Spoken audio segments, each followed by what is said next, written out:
Mesdames, messieurs et monstres, bonjour. Alors aujourd'hui un petit vlog bien à l'aise, comme j'en ai plus fait depuis un certain temps, donc c'est vraiment, si vous êtes nouveau sur la chaîne, c'est pas représentatif, ici c'est, d'habitude je fais des vidéos scriptées, ici c'est beaucoup plus à l'aise, c'est presque une vidéo de news. D'ailleurs, en parlant de news, sur quoi je travaille en ce moment, je travaille sur je réfléchis aux prochaines envergures à corps, et aussi je travaille énormément sur mon jeu de rôle, sur le système des critiques, et sur les prochains scénarios. Voilà une vidéo que j'avais envie de faire depuis très longtemps, j'ai jamais eu vraiment le courage, en plus je devais aller vraiment rechercher dans des vieux dossiers.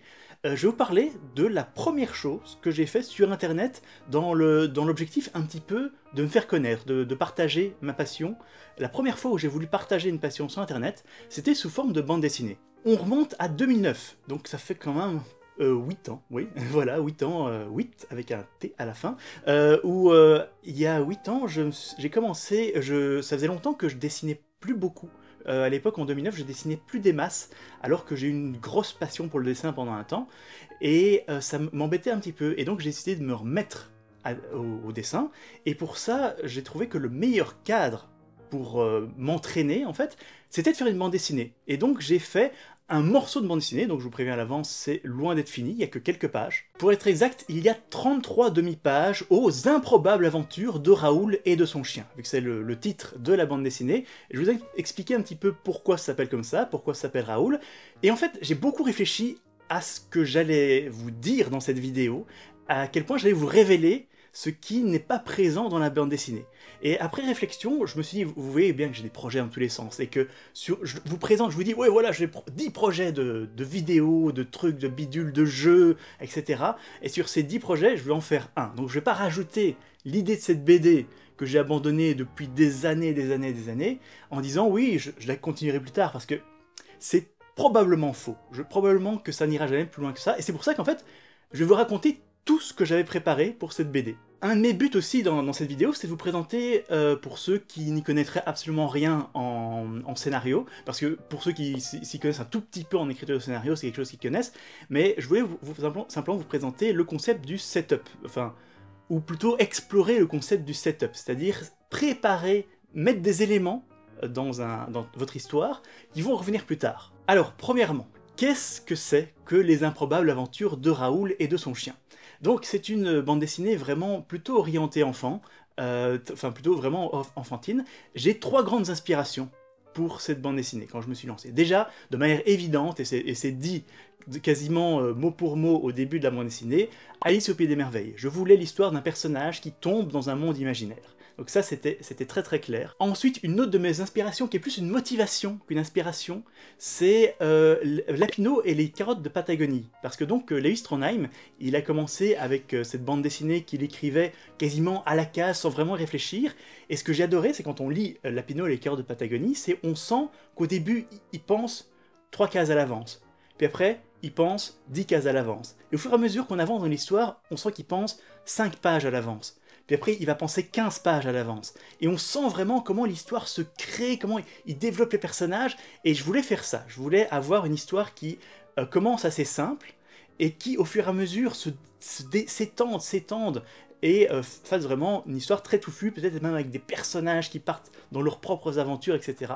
Et ma troisième inspiration, elle est aussi très évidente, si jamais vous voyez un petit peu le personnage de Raoul, qui est le personnage principal, c'est One Piece. Parce que, en fait, ce que je voulais vraiment sortir de One Piece, donc déjà, le personnage de Raoul est inspiré de Luffy dans son innocence. Il découvre le monde, et il est totalement innocent, il a pas peur du danger, des trucs comme ça. Donc il est inspiré de ce côté-là. Mais ce que je voudrais vraiment sortir comme moelle de One Piece, c'est la découverte de monde. Ça, c'est ce que j'adore dans One Piece. C'est les pirates, ils vont sur une nouvelle île, et cette île, c'est tout un écosystème qu'on découvre. Et ça me fait triper à mort. C'est le truc qui fait que One Piece, c'est un de mes mangas préférés. C'est découvrir comment marche... Voilà, Eiichiro Oda, il va inventer une île avec un concept. Ça va être un concept comme ça.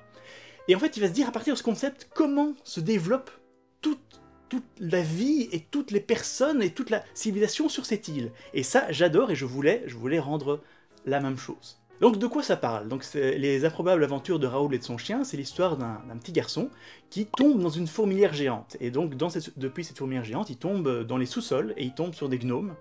Et en fait, il se rend compte qu'il est un élu, je reviendrai d'ailleurs sur cette partie de l'histoire, et qu'il est envoyé à l'aventure par le chef des gnomes, qui est l'artisan, et il doit partir chercher un objet magique.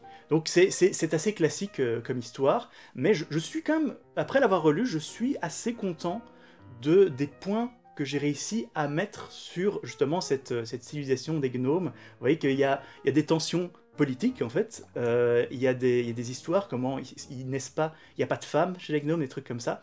J'ai réussi à mettre quand même quelques histoires. Juste pour donner un contexte un peu plus personnel au personnage, donc Raoul, déjà, le nom Raoul, je sais, surtout aujourd'hui, vu qu'ils sont en train de rééditer le jeu de rôle Raoul, le nom Raoul, pour la plupart des gens, surtout en France, ça fait penser au beauf, au gars qui vit dans sa caravane, qui bouffe du barbecue, qui est vraiment, enfin voilà, c'est un prénom pas très flatteur en fait. C'est quand on dit, ouais, ce type-là c'est un vrai Raoul, enfin, en général, ça veut pas dire grand-chose. Alors, je tiens à dire que ce prénom, pour moi, quand j'ai écrit cette BD dans ma tête, ça n'a pas du tout cette signification-là, pour plusieurs raisons. Alors, je sais pas si c'est une question France-Belgique, parce que, ou si Raoul c'est plus un prénom dans ce sens-là en France, ou si c'est juste personnel, parce que j'ai jamais associé le nom Raoul à ce type à ce genre de personne beauf, entre autres parce que c'est un de mes prénoms. C'est mon 3e prénom sur 5 prénoms, oui j'ai 5 prénoms. Et parce que c'est mon 3e prénom, parce que c'était le nom de mon grand-père qui était médecin. Donc, comme le personnage principal est vraiment un peu moi-même, je voulais lui donner un de mes prénoms. Et donc ce prénom que j'ai choisi, c'était Raoul. Et comme j'ai toujours associé ce prénom à mon grand-père, j'ai jamais associé ce prénom à ce côté beauf, etc. Deuxième personnage principal dont je voulais quand même parler, c'est Nikki, qui était mon chien. De la même façon que j'ai 5 prénoms, j'ai eu 5 chiens. J'ai eu 5 chiens en tout. Un jour, je vous ferai mes vidéos, les chiens de Gilus. Non, peut-être pas. Mais donc, c'était mon chien, c'était le chien avec lequel j'ai grandi, avec lequel j'ai les souvenirs les plus importants. Et donc, c'était un chien qui était très bête, qui était un griffon cortal. Vous pouvez voir, d'ailleurs, à la fin de la BD, il y a une photo de moi et Nikki quand j'étais petit, quand lui était grand, hein, évidemment. Et donc, j'ai repris ce chien tel quel dans la BD. À un détail près, quand même, c'est les oreilles. Parce que Nikki avait les oreilles pendantes, et le Nikki de la BD, il a les oreilles en l'air pour une raison très simple, c'est que c'est beaucoup plus facile de lui donner une émotion avec des oreilles de berger allemand. Parce que, enfin, en gros, il a les oreilles de chien en l'air comme ça, un petit peu comme un berger allemand, parce que voilà, ça me permettait de beaucoup plus facilement varier ses émotions, d'autant plus il est totalement inexpressif, on voit pas ses yeux, il a toujours sa langue qui dépasse. Aussi, évidemment, détail important, je l'ai pas dit, mais c'est pas très bien dessiné. Hein, voilà, je le reconnais, hein, c'est pas très bien dessiné, surtout le décor, je suis nul pour les décors, quand on voit « Ah oui, bienvenue à fond de mine !» Ce décor, je trouve nul, la perspective est nullissime. Je suis pas très bon pour les décors, même les personnages, voilà, les personnages je suis pas très bon et les décors je suis mauvais, on va dire ça comme ça. Mais je trouve que, voilà, c'est un webcomic, ça passe encore, même la colo, je suis pas 100%, c'est pas 100% bon, loin de là. Si je devais faire ça aujourd'hui, je ferais ça autrement et probablement mieux. Donc voilà, maintenant je vous conseille, à ce niveau-ci, d'aller lire cette BD, 33 pages, 33 demi-pages en fait. C'est assez rapide. Parce que maintenant, ce que je vais faire, c'est que je vais vous raconter tout ce que j'avais prévu d'autre, et je vais vous montrer mes brouillons.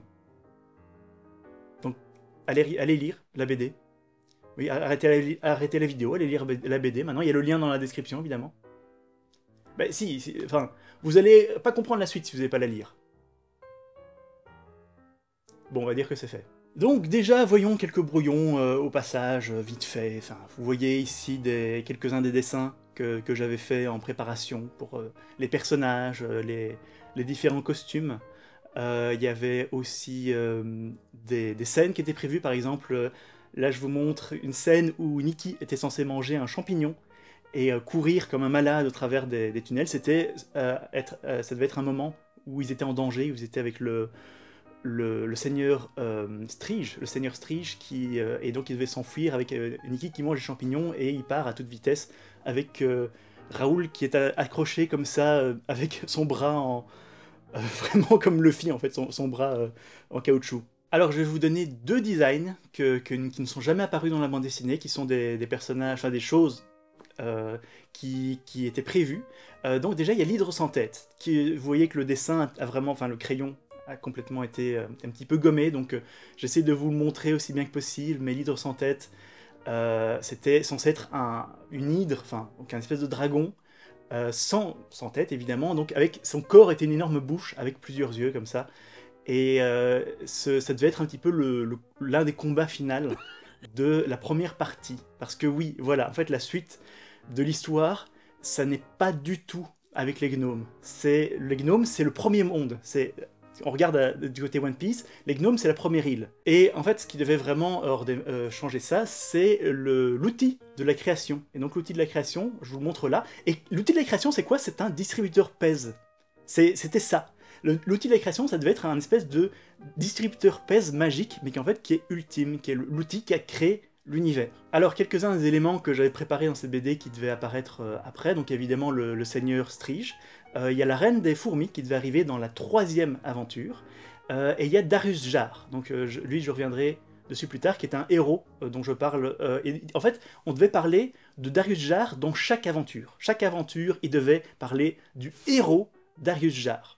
Et là-dessus, je reviendrai. Et ce qui est très important, donc l'un des éléments que j'avais mis en place et que j'ai préféré, il y a un moment où Raoul passe par une passerelle qui fait se rejoindre 2 stalactites dans lesquelles vivent les gnomes, et il voit qu'en dessous, il y a de la lumière. Et donc, je vais vous raconter... Ça, c'est un des éléments qui est très important sur la suite, donc je vais vous raconter la suite directe. Déjà, la suite directe, voici la planche, le brouillon de la planche. Le brouillon de la planche, il est là, donc il va y avoir une petite discussion avec la porte. Donc c'est ce gnome géant qui a une porte sur son dos. Et il devait y avoir une petite discussion, et la porte devait les retenir avec une énigme. Et donc comme je sortais à chaque fois les pages par demi-page, vous deviez avoir le temps entre les deux pages de suivre l'énigme. D'ailleurs, vous pouvez si jamais vous voulez, je vais vous dire l'énigme maintenant. Et je ne vais pas vous donner la réponse, même si vous pouvez la lire. Donc l'énigme était la suivante. De tous les compagnons de l'homme, je suis le plus imprévisible. Je peux devenir le plus accueillant des hôtes ou le plus terrible des démons. De tout temps, j'ai été envié et craint, mais j'existerai tant que je serai poursuivi par les plus courageux. Donc, si vous voulez pas la connaître, par exemple, si vous voulez un petit peu réfléchir, je vais mettre la réponse à l'écran, comme ça vous pouvez savoir c'était quoi la réponse, et vous pouvez éventuellement utiliser cette énigme dans un de votre jeu de rôle. À la base, c'est une énigme que j'avais inventée pour un jeu de rôle. Donc, après avoir passé la porte, qu'est-ce qui devait passer? Il devait rencontrer évidemment des striges, qui sont des espèces de chauves-souris, vampires, de créatures vampiresques mal formées qui se trouvaient dans les sous-sols, qui sont les ennemis des gnomes, et il devait aussi rencontrer des bannis. Ça, j'avais mis en place aussi avant, qu'il y a des gnomes bannis, qui sont les seuls gnomes qui utilisent des arbalètes. Alors après quelques aventures, quelques combats, il devait y avoir des combats, je suis pas sûr que j'aurais réussi à vraiment bien les rendre, parce que le dynamisme, ce n'est pas ma spécialité. Il devait rencontrer le seigneur Strige, Lake, si je me souviens bien de son nom, qui devait aussi un petit peu, il devait avoir toute une discussion, et donc lui, il avait l'œil blanc. Et donc, après avoir combattu le seigneur Strige, il devait récupérer un objet magique déjà qui s'appelait l'œil blanc, qui permettait en fait, qui permet de contrôler, de stopper en fait pendant un temps l'hydre sans tête pour aller récupérer l'outil de la création qu'elle protège. Évidemment, ça n'aurait pas très bien marché, il y aurait eu toute une aventure de justesse, et donc l'île de la création. L'outil de la création, comme je disais, il a la forme d'une espèce de pèse Maya, comme ça, et le truc c'est quand on ouvrait, quand on tirait, il y a une graine qui tombe, et qui peut créer tout ce que tu veux. Et le truc c'est qu'à ce moment-là, pour vaincre l'hydre, Raoul va utiliser l'outil de la création, et invoquer un personnage que je n'ai pas encore dessiné, mais qui devait être un chevalier, qui devait être son chevalier personnel, inspiré de Don Quichotte, qui devait être un espèce de Don Quichotte, donc un espèce de chevalier super fort mais super fou. Donc oui, Don Quichotte n'était pas super fort, je sais, mais lui, c'était vraiment, il faisait le vœu, il voulait créer le plus grand guerrier de l'histoire. Et donc, il avait, ça fait que par la suite, il avait un troisième compagnon, qui était ce chevalier, qui n'avait pas de nom, je n'avais pas trouvé spécialement de nom. Et en fait, après, l'artisan devait demander à Raoul d'avoir l'outil de la création, s'il voulait le récupérer. Mais on se rend bien compte que, en fait, l'artisan, il n'est pas super sympa. D'ailleurs, quand on voit la mise en place de la politique des têtes pensantes des gnomes, On a l'impression que c'est un côté Sénat, avec plusieurs gnomes qui prennent des décisions, mais en fait, on se rend compte très vite que c'est l'artisan qui décide, point. Les autres, ils n'ont rien à dire. D'ailleurs, petite note au passage, ce qui est écrit sur leur pupitre, comme ça a vraiment du sens. Tout ce qui est en écriture runique, il y a moyen de les lire, il y a moyen de lire les runes qu'écrivent les gnomes. Elles n'ont pas été choisies au hasard, et donc ici, si je me souviens bien, il est écrit feu, loi et fer. Pas dans cet ordre-là. Comme l'artisan veut récupérer l'outil de la création, mais que Raoul est pas d'accord, il envoie son nouveau chevalier, son nouveau protecteur pour combattre l'artisan, et là c'était censé vraiment faire un espèce de combat super épique entre les deux, où que le chevalier devait gagner, devait briser le masque de l'artisan. Vous allez voir son visage, il n'avait pas un visage très particulier, c'était simplement le visage d'un vieil homme. Et ensuite, ils allaient prendre la fuite. Et c'est là qu'arrive l'élément de la lumière en dessous de la ville de fond de mine. Parce que à ce moment-là, ils devaient tous s'enfuir avec l'outil de la création et tomber dans le trou. Et ce qui devait se passer, alors, à ce moment-là, c'est... Je vais arrêter de dire à ce moment-là. Raoul, Nikki et le chevalier devaient tomber en dessous de la terre, qui est portée par Atlas. Et ils devaient... donc Atlas allait les rattraper. Et ils allaient un petit peu discuter avec Atlas. Blablabla. Et Atlas allait accepter de les renvoyer au-dessus, sur la surface de la Terre, en les lançant. Je sais que tout ça est tiré par les cheveux. L'idée, c'était de faire un monde imaginaire qui est pas aussi halluciné que Alice au Pays des Merveilles, mais avec ce côté où rien ne nous prépare vraiment au prochain monde qu'on va découvrir. Et donc, Atlas allait les lancer pour qu'ils atterrissent sur la surface, sauf qu'Atlas allait les lancer trop fort. Et ils allaient atterrir, au lieu que ce soit sur la Terre, sur une ville volante avec des espèces de, entre guillemets, anges, c'est pas vraiment le mot, j'imaginais des gens à la peau totalement noire, mais 100% noire, ébène. Et là, en fait, l'un de mes buts dans cette partie de l'histoire, où ils allaient à nouveau entendre parler de Darius Jar, ils allaient rencontrer des nouveaux personnages, etc., c'était de mettre en place mon jeu de société, Ambition, dont j'ai parlé dans une vidéo il y a X temps. Et donc je vais présenter mon jeu de société à travers cette BD, à travers cet univers qui, en fait, où tous les personnages, toute la société tourne autour de ce jeu. Et les chefs de cette société sont ceux qui jouent le mieux à ce jeu, etc. Et donc plus tard, ça c'était le deuxième monde.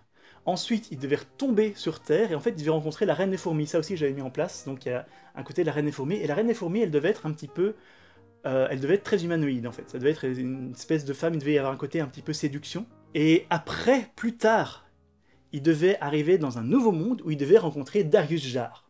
Et Darius Jar, c'était censé être un héros.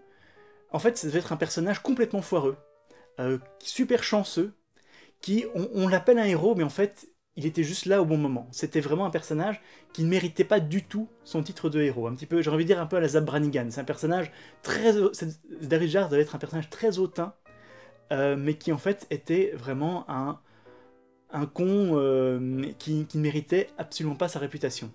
Et donc après, il devait y avoir une histoire sur la mer, il devait y avoir une histoire dans un volcan, enfin, voilà, il devait y avoir vraiment une avancée dans des endroits complètement étranges, qui étaient préparés quand même pas mal à l'avance. Il y avait plusieurs éléments que j'avais mis en place, avec 3 personnages principaux pour le moment, et il devait y avoir quelques compagnons qui se rajoutaient de temps en temps. Je voulais rajouter quand même une fille à un moment, une petite fille, qui venait du même endroit que Raoul.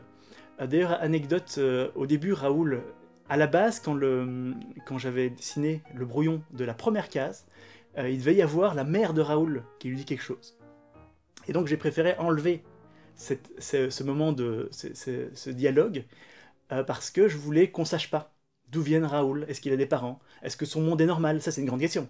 Il n'a pas l'air surpris quand il voit la fourmilière géante. Est-ce que son monde, c'est notre monde réel ou pas? Est-ce que c'est un rêve? Est-ce que c'est réel? Ça, c'est le genre de choses auxquelles il ne faut pas donner de réponse. Dans ce genre d'histoire, il ne faut jamais dire « mais oui, c'est bon, tout était un rêve ». Non, il faut toujours laisser un doute. Voilà, je crois que j'en ai assez dit. C'est une période de ma vie, il y a longtemps, où au lieu d'être un petit peu entouré de youtubeurs, j'étais un petit peu entouré de dessinateurs de bande dessinée qui étaient bien meilleurs que moi. Alors que tous les youtubeurs qui m'entourent pour le moment sont tellement moins bons que moi. Bon, je vais arrêter ce genre de blague débile. Excusez-moi si cette vidéo est plus longue que ce que j'avais prévu. Les dessins sont pas terribles, pas besoin de ne me critiquez pas par rapport à cette bande dessinée. Je sais, je suis au courant de ses erreurs, surtout graphiquement parlant. Même le scénario, c'est pas super original, quoi. C'est un condensé de plein de choses qui me plaisent. Voilà, donc c'était pour vous faire découvrir cette BD qui m'a quand même, qui me plaisait, je m'amusais bien en la faisant. Je la referai pas. Si je devais faire une BD, ce serait sur autre chose. Et voilà, là-dessus, je vous prépare de nouvelles vidéos un peu plus scriptées, un peu plus intéressantes et un peu moins bafouillées. Et je vous dis bye bye bye bye.